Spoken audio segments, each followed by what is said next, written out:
Olá, tudo bem? Eu espero que sim. Meu nome é Gederson Freitas e hoje, 24 de novembro, eu selecionei os seguintes destaques para o Notícias do Mundo de Segurança da Informação. 10 previsões para o cenário global de cyberataques e golpes financeiros em 2024, segundo a Kaspersky. Analistas alertam sobre bomba de ataque à cadeia de suprimentos e governo vai criar política de cibersegurança por decreto e adia Agência Nacional. E eu começo com essa notícia que fala 10 previsões para o cenário global de cyberameaças e golpes financeiros em 2024, segundo a Kaspersky. O ano de 2023 foi desafiador para o cenário da cibersegurança no Brasil e na América Latina. Segundo dados do Panorama de Ameaças de 2023 na América Latina, divulgados pela Kaspersky, novas técnicas para cyberataques permitiram um crescimento de 23% nos golpes financeiros detectados pela empresa no Brasil. Para 2024, os prognósticos não são diferentes. Na terça-feira, dia 21, durante um evento para a imprensa, a companhia compartilhou uma série de previsões sobre os desafios de cibersegurança no próximo ano. No centro delas está o fato de que golpes financeiros continuarão em alta na região, mais relevantes que os ataques focados no roubo de dados, por exemplo. Os golpes financeiros são a ameaça prevalecente na América Latina, avaliou Fábio Assolini, diretor da equipe global de pesquisa e análise da Kaspersky para a América Latina. Para o latino-americano, dói muito mais quando mexe no bolso. Confira as 10 previsões da Kaspersky. 1. Ataques impulsionados por IA generativa. Inteligência artificial generativa dominou o noticiário sobre tecnologia ao longo de todo o ano e continuará ganhando espaço em 2024. Isso inclui o cybercrime. Segundo a Kaspersky, essas ferramentas serão usadas para criar anúncios, e-mails e sites falsos que imitam os canais de comunicação legítimos, tornando difícil distinguir entre o conteúdo genuíno e fraudulento. Essa abordagem baseada na IA levará a uma proliferação de campanhas de baixa qualidade, já que a barreira de entrada para os cybercriminosos diminuirá o potencial de fraude, no entanto, aumentará. 2. Mais ataques a sistemas como Pix. No cenário de cyberataques brasileiro, o ano de 2023 foi marcado por um grande número de fraudes envolvendo Pix, sistema de pagamentos instantâneos do Banco Central, que já é ubíquo no país. No ano que vem, novos golpes envolvendo Pix e outros sistemas do tipo A2A ou Account to Account surgirão. De acordo com a companhia de cibersegurança, a desvantagem desses sistemas é justamente sua facilidade de transação, que ajuda os criminosos em exploração de esquemas fraudulentos. Conforme o Pix for crescendo e vão aparecendo novas modalidades de Pix, como o prometido Pix Internacional, isso também vai facilitando o cash out do criminoso. O dinheiro tirado de uma conta é rapidamente pulverizado para outras contas, pontuou o diretor da Kaspersky. Os especialistas da Kaspersky esperam encontrar novos malwares bancários, principalmente os trojans bancários para celular, projetados para realizar fraudes usando as facilidades desses sistemas de pagamento direto. 3. ATS alcança escala global. Os ataques do tipo Automated Transfer System, ATS, no mobile banking, devem ganhar escala global. A tecnologia surgiu nos trojans bancários para celulares brasileiros e permite aos ladrões redirecionar transferências Pix nos celulares infectados. Os dois principais benefícios dela para o criminoso digital é a automatização da fraude, já que ela não requer ação manual do fraudador, e o consequente ganho de escala do golpe, que já é possível realizar múltiplos golpes simultâneos. 4. Trojans bancários brasileiros em expansão global. O software brasileiro mais exportado do mundo é o Trojan bancário.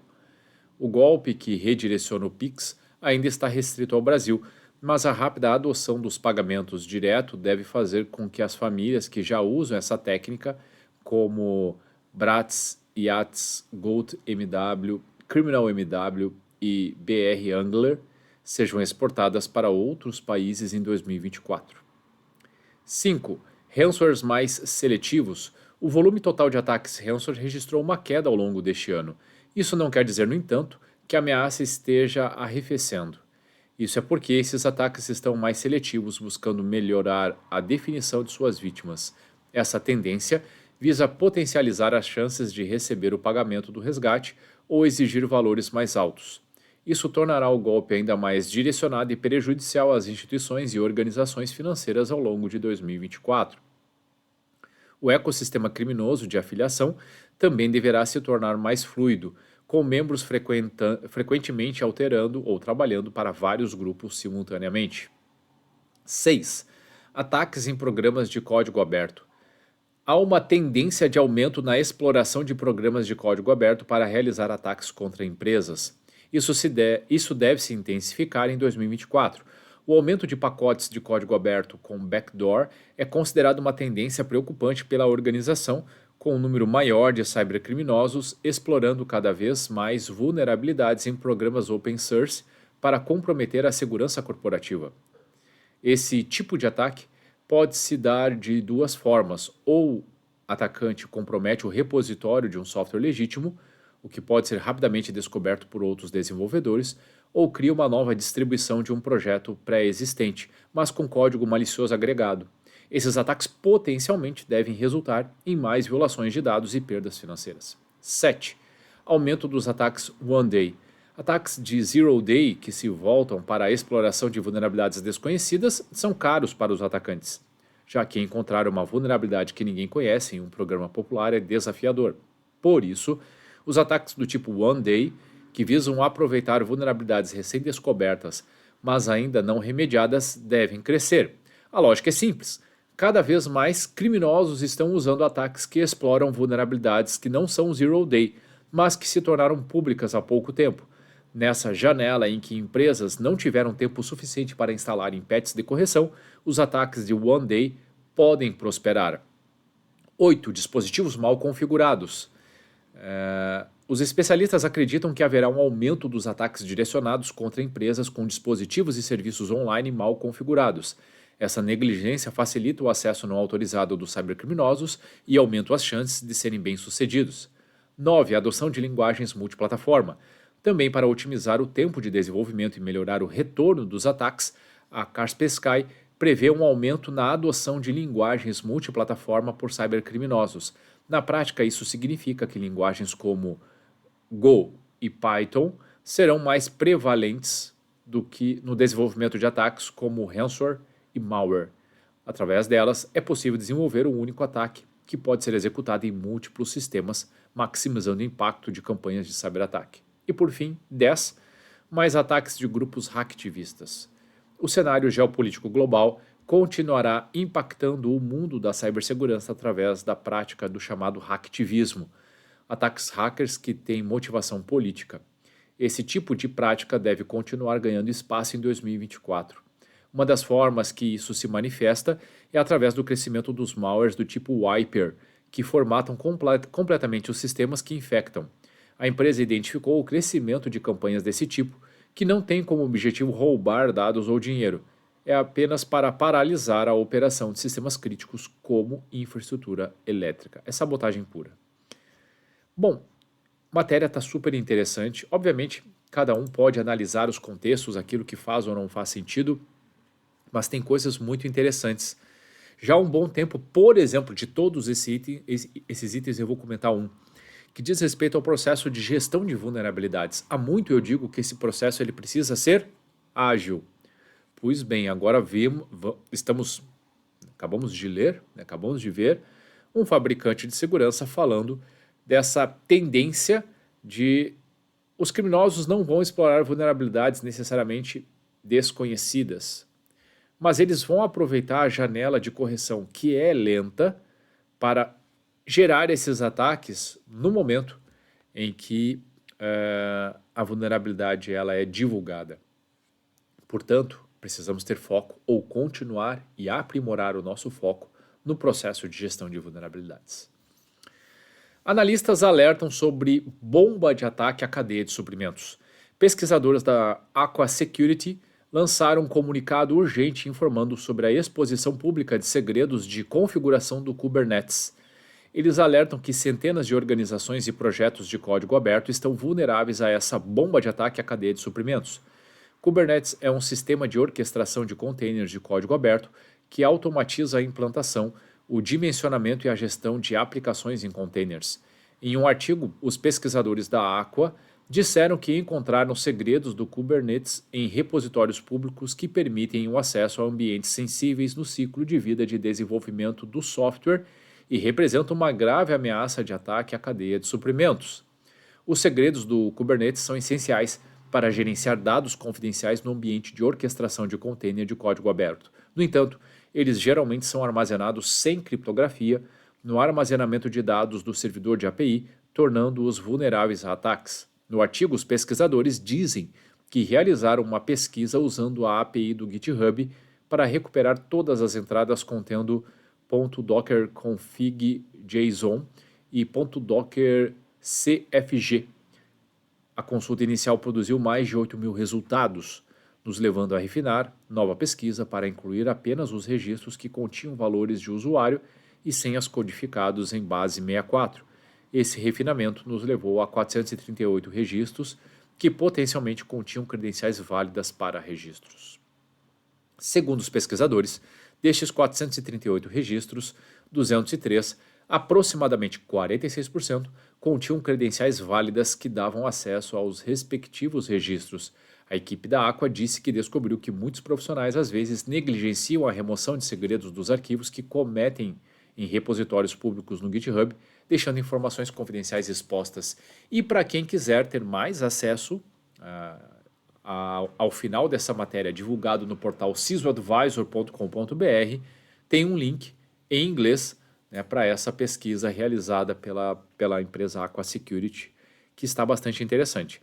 Agora, o ponto principal disso tudo é um problema já muito conhecido, que são as práticas pouco seguras utilizados muitas vezes por desenvolvedores ou pelo time de infraestrutura, que deixa disponível, deixa completamente aberta, né, a informação de secrets, senhas. Né? E é claro que isso vai expor ambientes, vai expor sistemas, até que a gente consiga reverter esse jogo. Uma parte disso, claro, se deve a campanhas fortes de treinamento e conscientização, a outra é testando esses códigos antes que eles sejam disponibilizados publicamente em repositórios. E na última matéria de hoje, o governo vai criar política de cibersegurança por decreto e adia a Agência Nacional.